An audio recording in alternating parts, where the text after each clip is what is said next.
Right, so today's cook is the avocado brownies. Now, yeah, this sounds a little weird, but the end result is really, really good.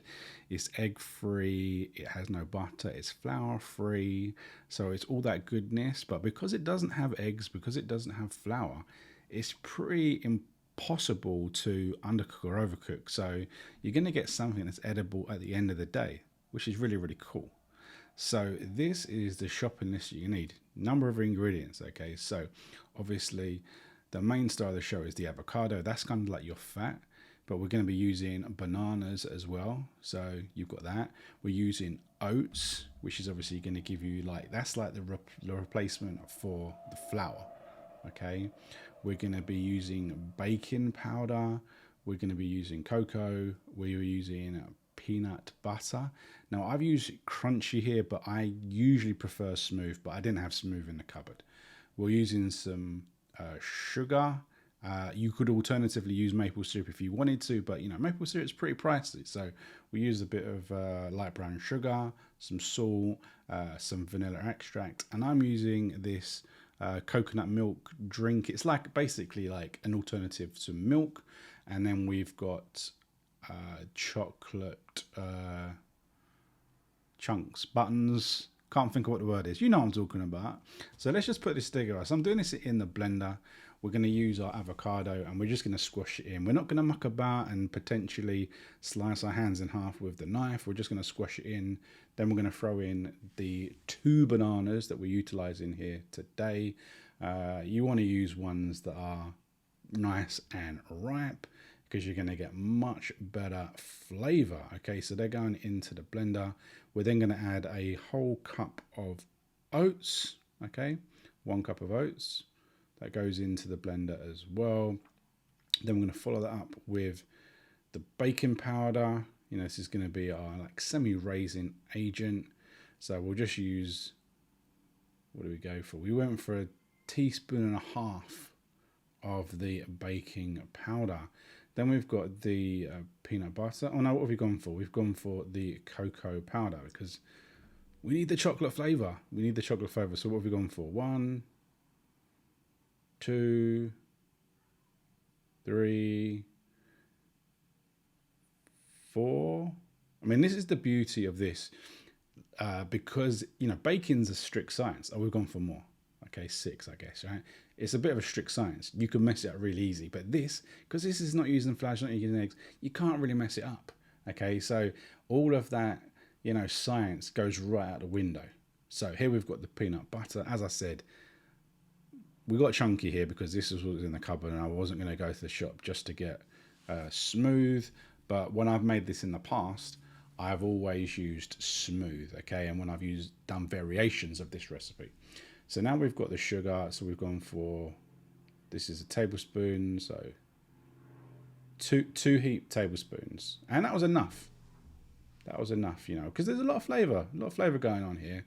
We don't need it over sweet. Now, if you are really into sweet, you can bump that up if you want, but, you know, c'est la vie. So then we've gone for the liquid. I didn't quite do a cup there, but we probably needed a cup, okay? And as you'll see in a few moments, it wasn't enough to really get it mixing. So, you know, put the blender on, start blending it. Depends on how powerful your blender is. My blender is a bit, you know, it's not great, to be perfectly honest. I don't use it all the time. And it's a bit of a weak one. Okay, so I had to stick the old end of the spoon in to start moving things about and make a right mess of the place, right? Before I could have another go and start mixing it up. There goes the banana. There goes the banana. It's almost there. Didn't quite. So we had to. In all truthness, we had to do this, 3 or 4 times to get it going. But what you'll notice is we had to add some more liquid, some more of that coconut milk. Kind of went in there, probably about half a cup, I think. So we'll probably use just over 1 full cup, or you know, this is a mug. Do it a similar amount to what you used in oats, but probably a little bit more because you want it to be a fairly runny mixture.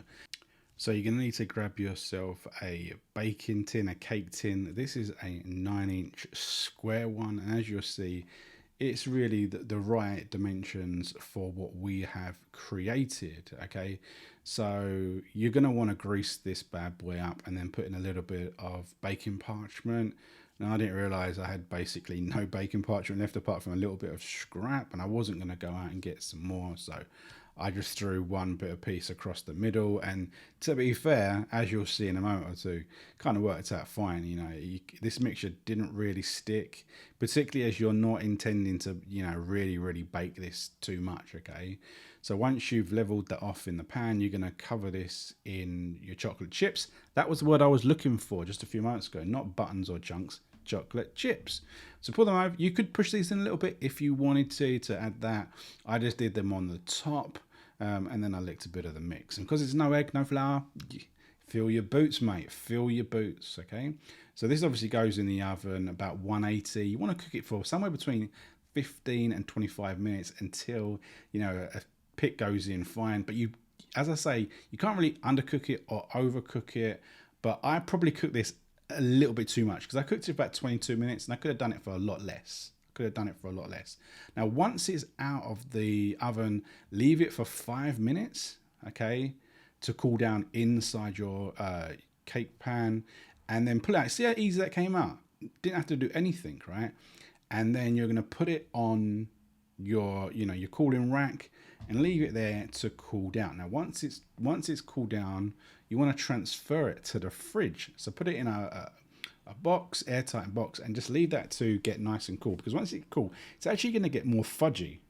It's kind of weird how that works, and it's becomes much more gooey. It's not the gooey of a real brownie, but it gets kind of a gungy consistency in a good way.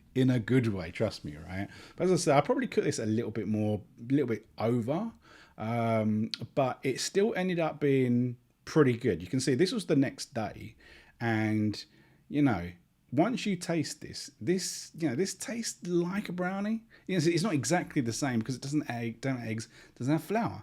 But this is a great alternative that has avocado and brownies, man. So, you know, give it a go. You know, healthy, as they say, apart from the sugar.